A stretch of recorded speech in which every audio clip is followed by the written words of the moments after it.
Welcome to our today's tutorial. We are moving on well with our NEBOSH course as we cover each and every element.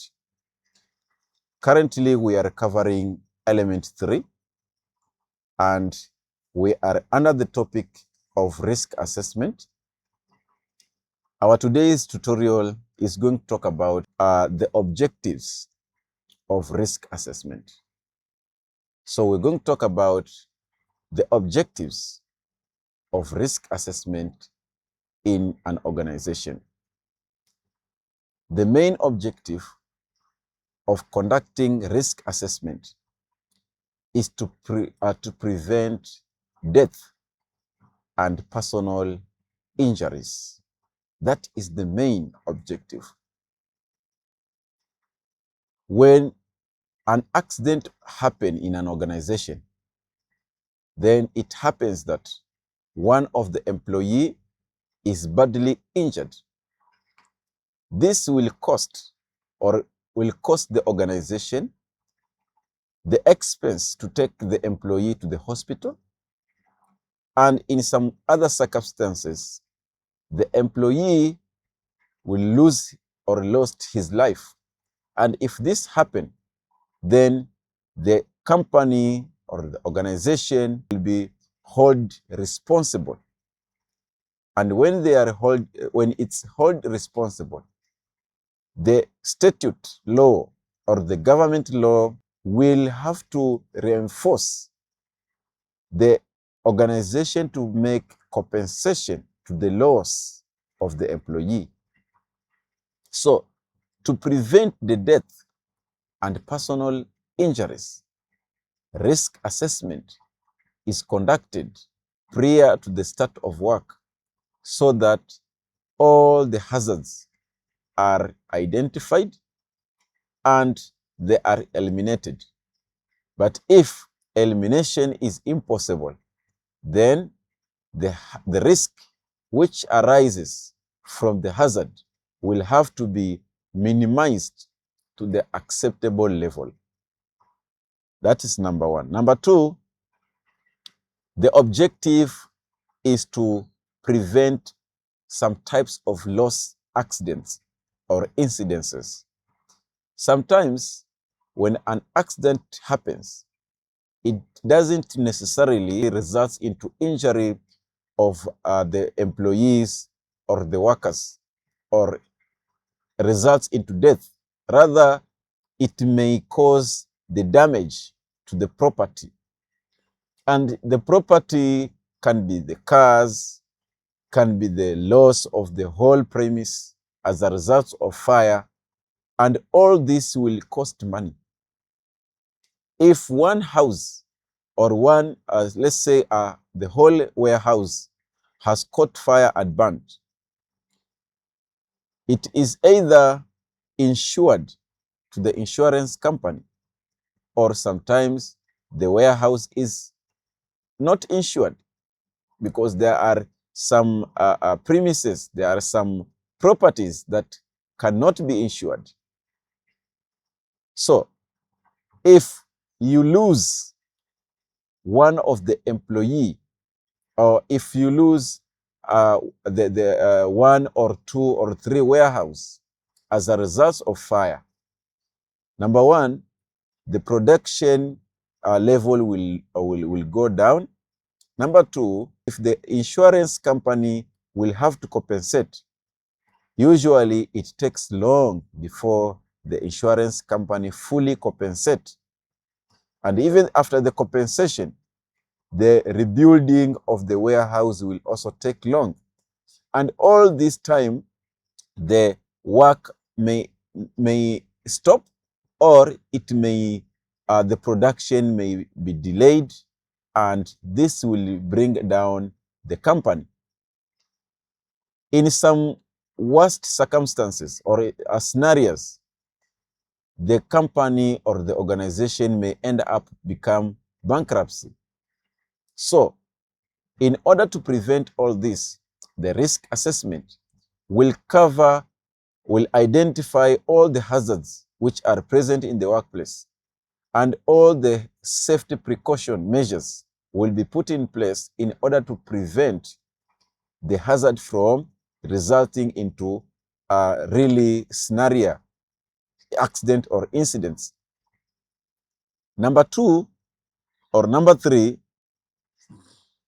is to prevent the breach of statute laws and regulations related to health and safety. Each and every country have its laws which govern the companies and employers on how to conduct activities in any given organization. So, if the employer failed to conduct risk assessment and an accident occurs, then during the investigation, if it is discovered that there was no risk assessment that was conducted, then the employer will be held responsible for the accident that has occurred, and will be either prosecuted, and that will also undermine the production and the progress of the organization. So in order to prevent the enforcement agency or the enforcement action against the organization, and as well as prosecution, the employer will have to take action and ensure to prepare the risk assessment prior to the start of work.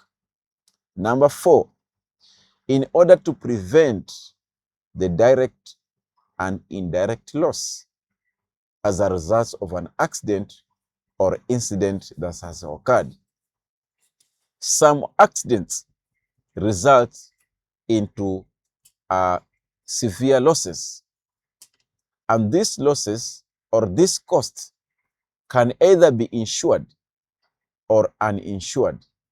As we remember in element 1, we talked about the financial, the legal, and the moral reasons for managing health and safety.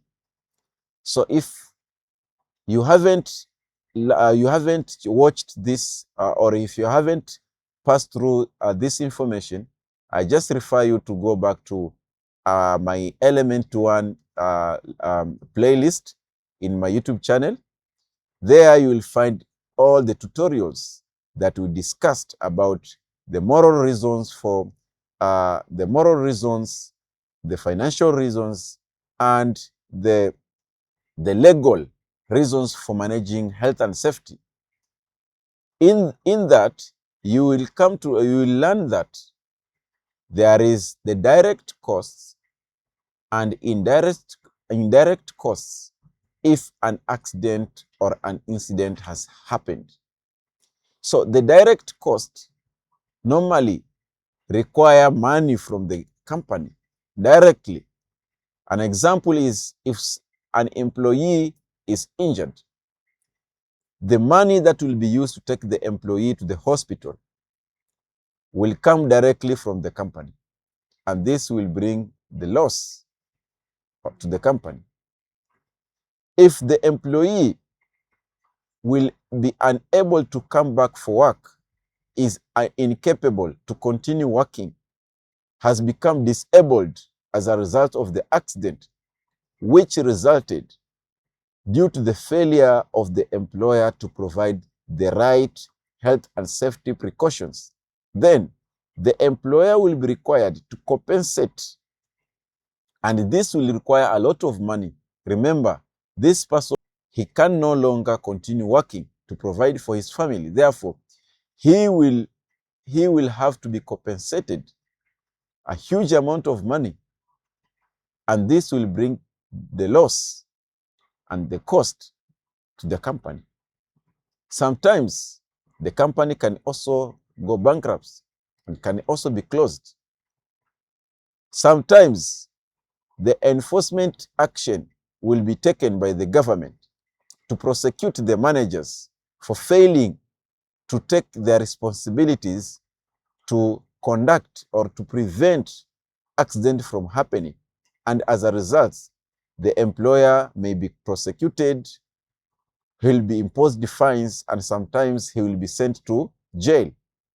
So to prevent all these statute regulations or laws which are governing the organization or employers, the risk assessment will have to be conducted earlier in advance. So the direct and indirect cost, this topic we already discussed in element 1. Therefore, I really refer you to go back to my tutorials from element 1 that we already covered, and they are in one playlist. Just go through one by one tutorial in order that you may learn each and every aspect and you will understand. If you have any question, do not hesitate to ask, because I'm always here for you. And that will mark the end of our today's tutorial. Let's meet in the next tutorial, when we will be talking about the suitable and sufficient risk assessment.